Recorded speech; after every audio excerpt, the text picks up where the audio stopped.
Okay, we're going to take a look at this and just go over a little PLC program that utilizes the state manager that we've been going over in class.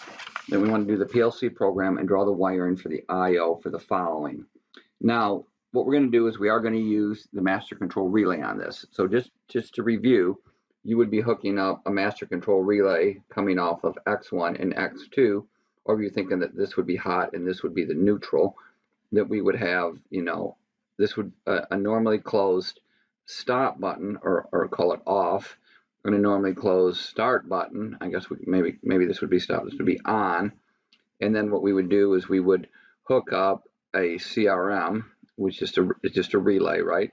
And this will come around here, and then we need to hold this right here with the contacts from here, CRM.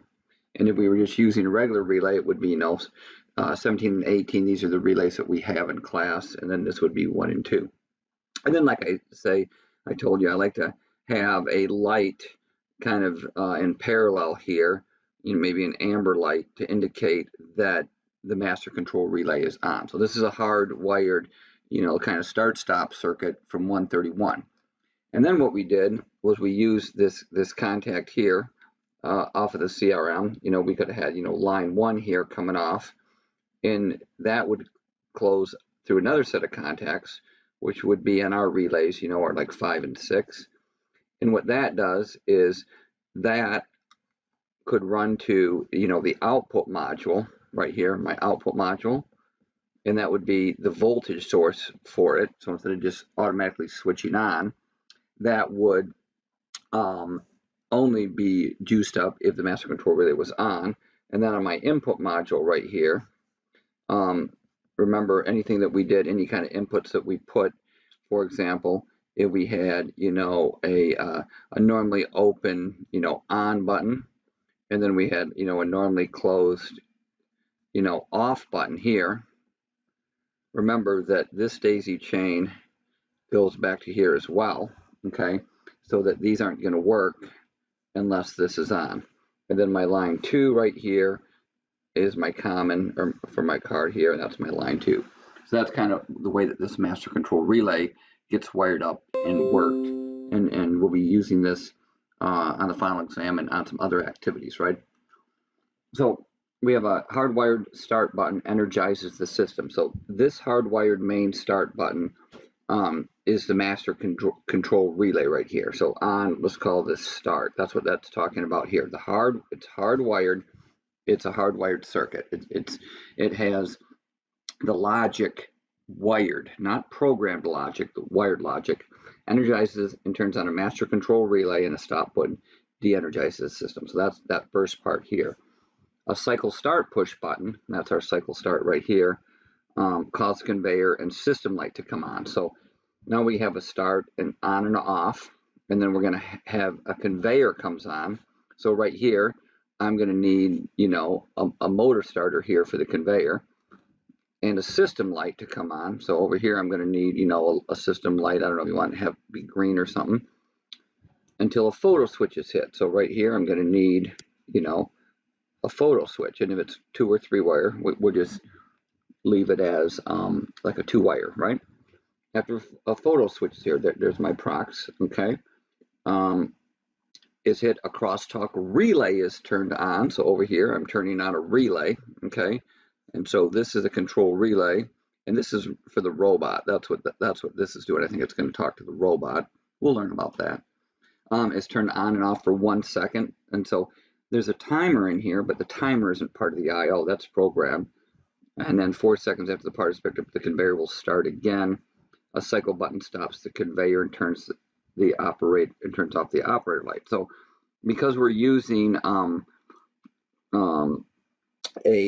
motor starter and stuff, we probably want in here, the auxiliary contact from the conveyor, and we're going to need the overload contact from the conveyor as well. So that's what we got going here for the I/O. So let's take a look and see what we can do for the program now, okay? So it says a cycle start push button causes the conveyor and system light to come on. So what we're going to do is we're going to go with a system. So we'll come right here, and go with stop, okay, or off. I'm going to call it stop, off, and start, on, how you want to do it. This is wired normally closed, so this would be showing true when you downloaded it. And then we wanted to start, okay, and then over here we're going to have my system bit. We'll just call it system, and that's my, my B1 right here is system. And we would have memory on this right here. So if I put my system right here, system B1, I got memory if I hit start. Now remember, if for some reason we lose the conveyor, now, and that's the debate, do you want to retool everything, or you want to keep your count going, stuff like that. I'm going to say that if for some reason the conveyor is not working, let's just bring everything down. So what I'm going to do right here is I'm going to do my auxiliary, or my overload right here. So my overload, which is right there, it's normally closed. So that is going to become true, okay? So it also said that if the system is on, we want to have a light coming on right here. So right here, that's my green light right here. So light 1 would be my green. So here we go, we hit start. If the stop button's not pushed, if the overload's not pushed, we'll get memory and the light will come on. If the overload trips, so you hit the stop button, it goes off. Also note that because these are normally closed, this is normally closed, this is normally closed, that it's reading as green here automatically. It's automatically putting a 1 into the data table. But if I killed my master control relay here, or if my power went down, then this would open, at which point these two would open. So if I lose power, that also would bring my system bit down, and everything would die as it should, right? So there we go. So we got the start button, we got this working, and now we want the system to start and a conveyor to come on. So right away we're going to have the conveyor come on. And so what's going to turn on the conveyor? Well, our system. So it says turn on, the conveyor. Convey. So the conveyor's on, which is my motor right there. Conveyor is on, and the conveyor's rolling, and it runs until a photo switch is hit. Now, I could just put a contact here, which would be the photo or the prox to open this up. But what I'm going to do is I'm going to take this momentary prox, and I'm going to give it a maintain condition because I might need it a little bit later on, okay? And so what I'm going to do is I'm going to take my photo right here, okay? And I'm going to turn on, call it a photo bit, okay? And I'm going to give this memory right here, photo bit, okay? And then that is going to open this up, okay? It might be a little bit of overkill giving this momentary photo switch, memory to indicate that it has been hit, and it's going to stay in that. This is going to stay in that condition even if I take this away, okay? But I think I might want that later.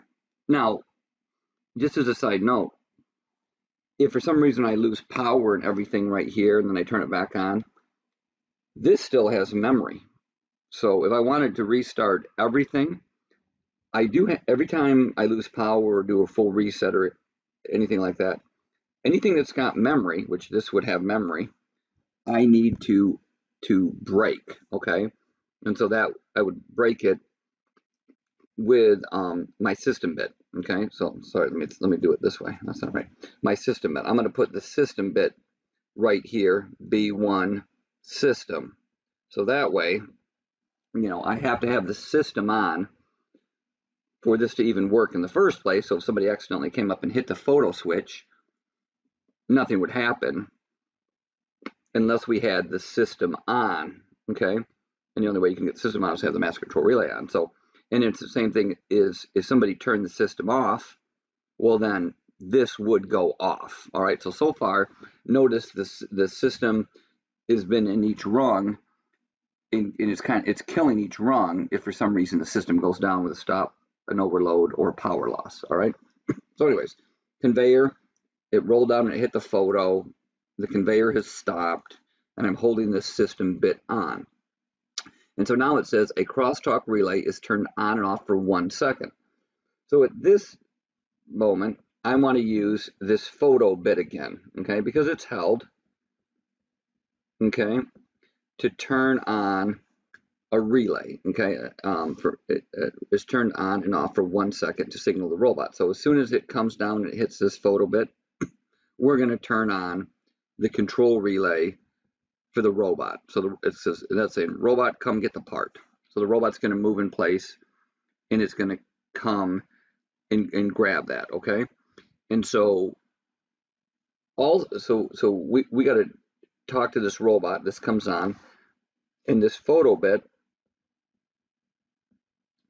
is going to start the first timer, okay? And it's going to be T1, and it's going to be on and off for 1 second. So for 1 second, this is going to time, and then we're going to open this up.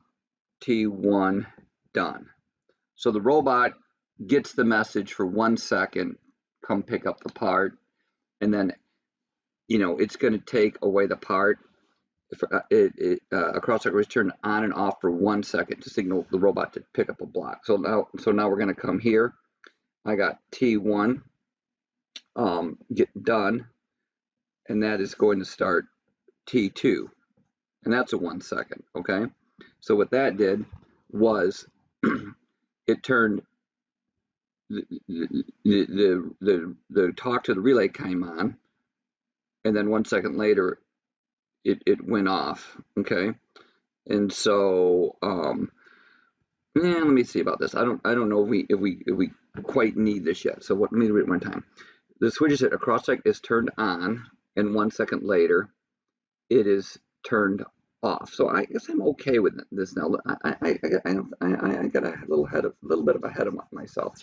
I don't need this run right here because we turned it on and we turned it off. So we don't need a cascading timer.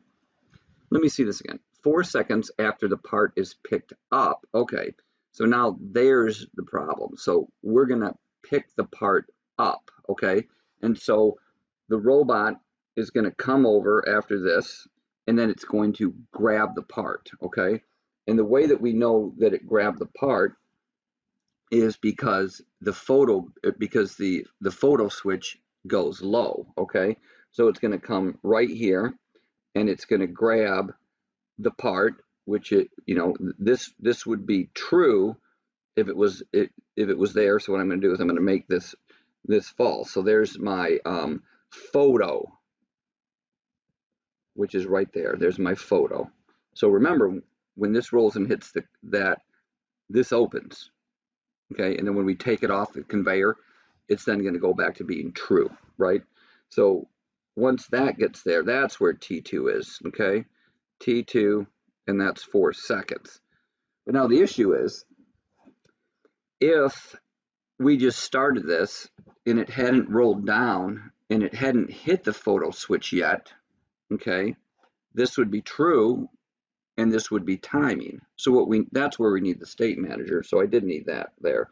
T1 getting done. So it actually has to hit the photo switch, talk to the robot,